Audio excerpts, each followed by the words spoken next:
They had hired the copyist's daughter for her neat hand, and by the third spirit jar she knew the museum was using ink to bury a dead woman. That was the first mistake the learned men made in Bloomsbury in the winter of the 1840s.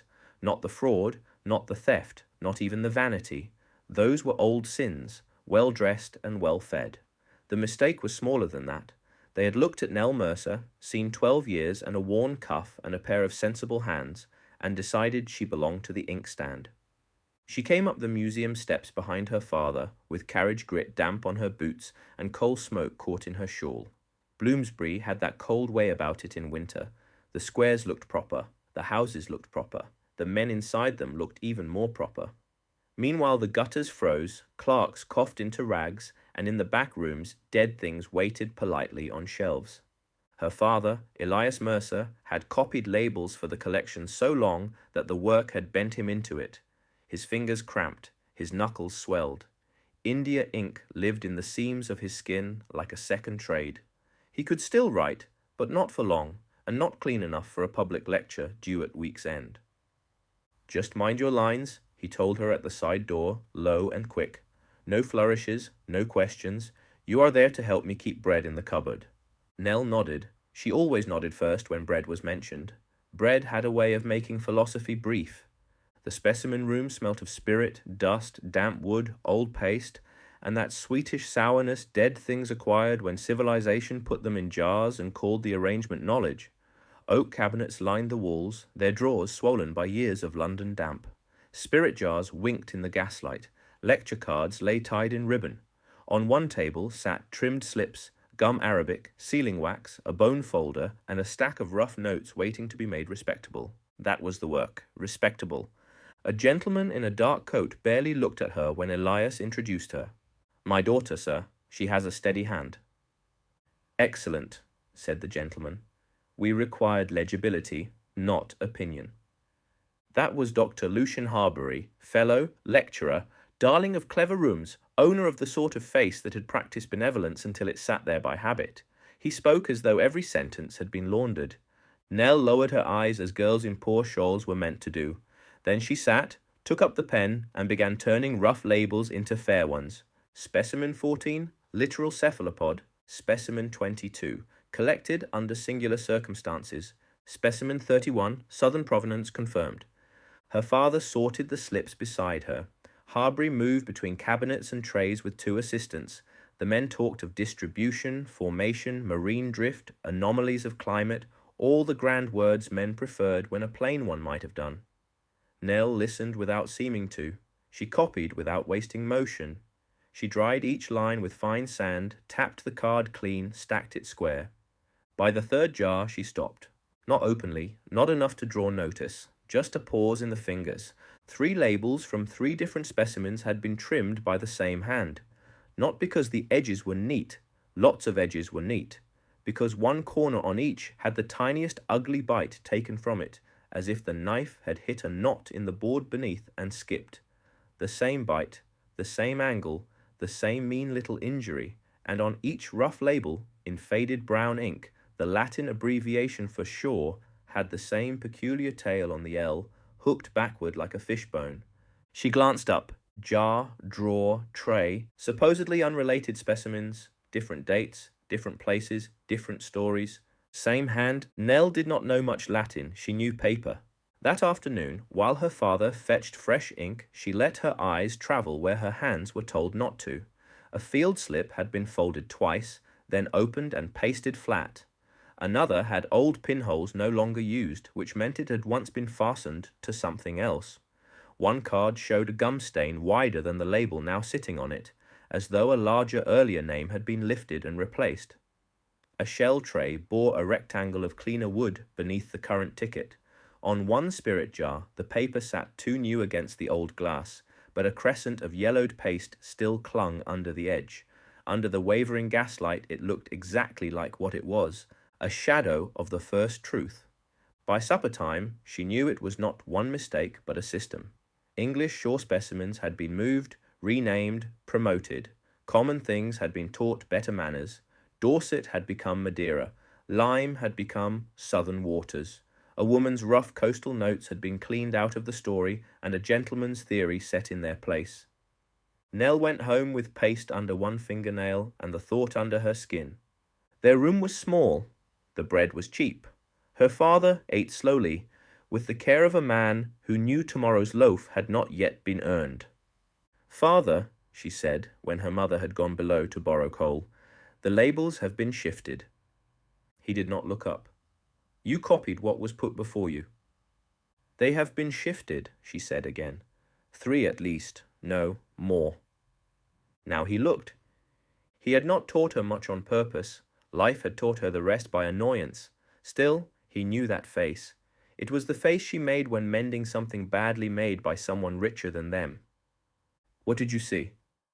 "The same trim, the same clerk's tail on the abbreviation, old paste wider than the new card, salt on the packing straw in jars marked inland, pinholes where the first ticket was fixed, the wrong hand on the right specimen." He sat very still. That was worse than anger. "Show me tomorrow," he said. She did. He believed her by the second drawer. That was the trouble with clerks. They noticed one another's sins at once. A gentleman might believe handwriting came from nowhere, like rain or providence. A clerk knew better. A clerk knew that every hand had its bad habit, its little vanity, its corner-cutting vice. Elias Mercer looked once at the hooked letter, once at the lifted paste, and shut his mouth hard enough to hurt. "Whose?" Nell whispered. He did not answer at first. The room around them went on with its polite business. Gas hiss, drawer scrape, glass clink, distant footfalls. Dead things in rows, men in collars, a porter coughing somewhere beyond the door. Then he said, "Martha Cleave." Nell frowned. "Dorset woman," he said. "Collected half her life on that coast. Sent in boxes when she could afford the postage. Rough notes, good eye. Better than half the gentleman who quoted her without saying so. Dead now." He touched one of the field slips with a finger stained black at the nail. This was hers. There it was then, the ghost in paper. Later that day, Nell found more of Martha Cleave in a drawer near the paste pot, tucked among spoiled tickets and discarded wrappings as though the room had tried to chew her up and spit out the bones. Rough pencil slips, salt-marked packing straw, a note on cheap paper, cramped but certain, placing one specimen plainly on the Dorset coast on a date that made Harbury's grand claim impossible. Not doubtful, impossible. He was not merely mistaken. He was rearranging the evidence and calling it discovery. Nell carried the slips to her father behind the cabinets, where the gaslight was poorer and the dignity of science thinned a little. He took one glance and swore softly. "So," she said. "So nothing," he snapped, too fast. Then quieter. "So put them back." She stared at him. He rubbed his brow with 2 fingers, as though he might smooth the fear out of himself. "Nell, listen to me. A fellow's word can starve a copyist's house without once raising its voice. He says we are insolent, we are out. He says we are mistaken, we are laughed at. He says we tampered, and no one in Bloomsbury will hire me to copy a bill of sale. He stole her work. Yes? He changed the labels. Yes? And you know it." His mouth moved once before the words came. Yes. That was the worst moment in the whole business, not the fraud, not even the theft from the dead. It was the sight of her father, who knew she was right, begging the truth to keep quiet because hunger was louder. "Then we tell," she said. No. He said it like a door being shut against weather. "Nell, we eat by the week. Men like him dine by the year. Do you understand me?" She did. That was the misery of it. She understood perfectly. The next morning Dr. Harbury discovered her proper value. He came to her desk with one of her copied lecture cards in hand, smiling his smooth smile. "My dear child," he said for the benefit of the room, "this was admirably executed, a most uncommon clearness." Nell stood because he expected it. "Thank you, sir. I believe we shall use your hand for the final catalogue cards as well. Mercer, spare her. The printed abstract must match the displayed tickets. Accuracy, after all, begins with form." Kindly enough to be cruel. That sort always knew where to place the knife. So Nell became the clean skin over the dirty wound. She copied his false labels. She copied his promoted provenance. She copied the dead woman out of her own findings and the famous man into them. Each letter went down black and elegant. Each one made the lie harder. Pasted down, catalogued, printed, applauded. That was how it worked, not with thunder, with gum. By the eve of the lecture, her stomach ached from more than hunger.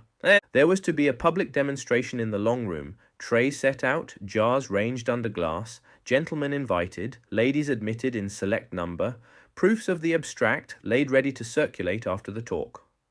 Harbury would present his claim that certain rare southern marine specimens had reached the English coast in patterns no one had properly understood before. He would make the world say what he wanted, and the world would be glad of the trouble saved. Nell might have done nothing then, had the thing remained merely wicked. London was full of wicked things that still expected breakfast, but near the printer's parcel she found one more slip, caught under a board and crusted with dried gum. It bore Martha Cleave's name in rough pencil, smudged by old salt and thumb. Not collector unknown. Not from private gentleman's cabinet. Her name, plain as a bell. Nell stared at it until the room seemed to lean. That, she thought, was the future. Not only a dead woman buried, but every poor sharp-eyed creature after her taught the same lesson. Find the thing, hand it upward, vanish from the label. No. The narrow chance came from a printer's lad with red ears and a porter's habit of leaving doors on the latch when carrying boxes. The lad was stacking fresh proofs by the lecture table when Nell slipped near enough to see which bundle had not yet been tied. "You'll smear that," he muttered, seeing the field slips in her hand. "I won't." "You shouldn't be here." "I know." That made him glance at her properly. People often did when you admitted the rule before they could enjoy enforcing it. "What are you after, then?" he asked. "One place on the table." He snorted. "That all?" "All?" He shifted a parcel with his hip, looked toward the corridor, then back at the room. "You've one blink," he said. After that, I saw nothing.